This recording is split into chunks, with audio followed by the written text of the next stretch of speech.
விருதுநகர் மாவட்டம் கிருஷ்ணன் கோவிலில் கல்வி பணியில் கடந்த 34 ஆண்டுகளாக சிறப்பாக சேவையாற்றி வரும் VPMM கல்வி நிறுவனங்கள், கலை மற்றும் அறிவியல் கல்லூரி, பொறியியல் கல்லூரி, நர்சிங் கல்லூரி, கல்வியியல் கல்லூரி உள்ளிட்ட பல்வேறு கல்வி நிறுவனங்கள் ஒரே வளாகத்தில்.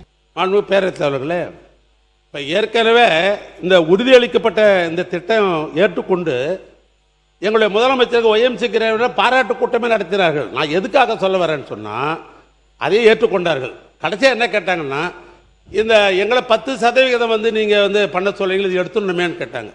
நான் சொன்னேன் 26, 27 தேர்தலுக்கு பின்னால் முடிந்தால் முதலமைச்சர் சொல்லி கன்சிடர் பண்றோம், எடுத்துறோம்னு சொல்லல, அவருடைய கவனத்துக்கு கொண்டு ஏதாவது முடிக்கிறோம் என்ற அழைப்பில் சொன்னா அதிகாரி அரசு அலுவலர்களும் நிம்மதியா போனாங்க.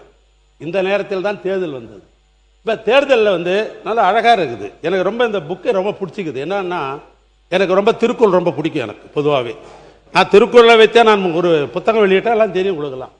இதில் தலைப்பு கூட பார்த்தா அறம் இன்பம் பொருள் என்ற அடிப்படையில் போடப்பட்டிருக்கிற அருமையான தலைப்பு இது. ஏன்னா அது வள்ளுவருடைய தலைப்பு. இதில் இந்த அறம் என்கிற அந்த தலைப்பில் 25வது பக்கத்தில் என்ன சொல்லப்பட்டிருக்கிறன்னா, பழைய ஓய்வு திட்டம் நடைமுறைப்படுத்தல்ற ஒரு தலைப்பில் ஒரு செய்தியை நீங்கள் சொல்லியிருக்கிறீங்க. திமுக அரசு கொண்டு வந்துள்ள தமிழ்நாடு உறுதியளிக்கப்பட்ட ஓய்வு திட்டத்தை தவிர்த்து ஒழிக்கப்பட்டு அரசு ஊழிய கோரிக்கையை முழுமையாக பழைய ஓய்வு திட்டம் கனிவுடன் பரிசீலிக்கப்படுன்றீங்க. அவங்க அரசு அதிகாரிகிட்ட நேற்று நீங்க பேச போறீங்கன்னு சொன்ன உடனே அவங்க என்ன கேட்கறாங்க, எங்க பழைய நீங்க சொன்னீங்களா உறுதியளிக்கப்பட்ட திட்டம் கண்டினியூ ஆக போகுதா அல்லது பழைய ஓய்வு திட்டத்தை இந்த அரசாங்கம் கொடுக்க போறான்னு ஒரு தெளிவு இல்லாமல் இருக்கிறது. ஆனால் இதை பத்தி நீங்க பேசுங்க, அரசு பதில் சொல்லுவாங்கன்னு சொல்லியிருக்கிறாங்க.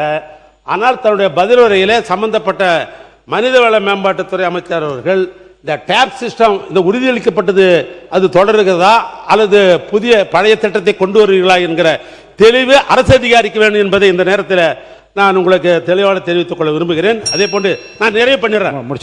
ஒரு 2 நிமிஷம் கொடுங்க, இதோட நிறைவு பண்ணிடுறேன். நீங்க பேசினதுல அரசு அலுவலர்கள் முன்பு எங்களுக்கு சலாம் போட்டார்கள், இப்போது உங்களுக்கு சலாம் போடுகிற இந்த வார்த்தை அவை குறிப்பு நான் நீக்கிடுறேன்.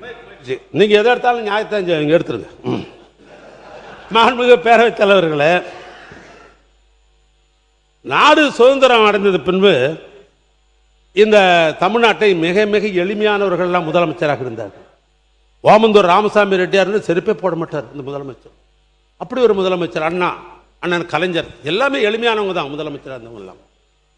அப்ப ஓமந்தூர் ராமசாமி ரெட்டியார், மூதறிஞர் ராஜாஜி, பெருந்தலைவர் காமராஜர், பெரியவர் பக்தவச்சலம், பேரறிஞர் அண்ணா, முத்தமிழறிஞர் கலைஞர், மக்கள் தலைவர் எம்ஜிஆர், அம்மையார் ஜெயலலிதா, ஓ பன்னீர்செல்வம், எங்க ஓ பன்னீர்செல்வம், பக்கத்தில் இருக்கிற முன்னாள் முதலமைச்சர் சகோதரர் எடப்பாடி பழனிசாமி அவர்கள், எங்க தலைவர் திராவிட மாடல் ஆட்சியினுடைய தலைவர் MK ஸ்டாலின், இத்தனை முதலமைச்சர்களும் முதலமைச்சரிலிருந்து இந்த தமிழ்நாட்டுடைய பல்வேறு திட்டங்களை நிறைவேற்றி இருக்கிறார்கள், ஏழ்மையை போக்கி இருக்கிறார்கள்.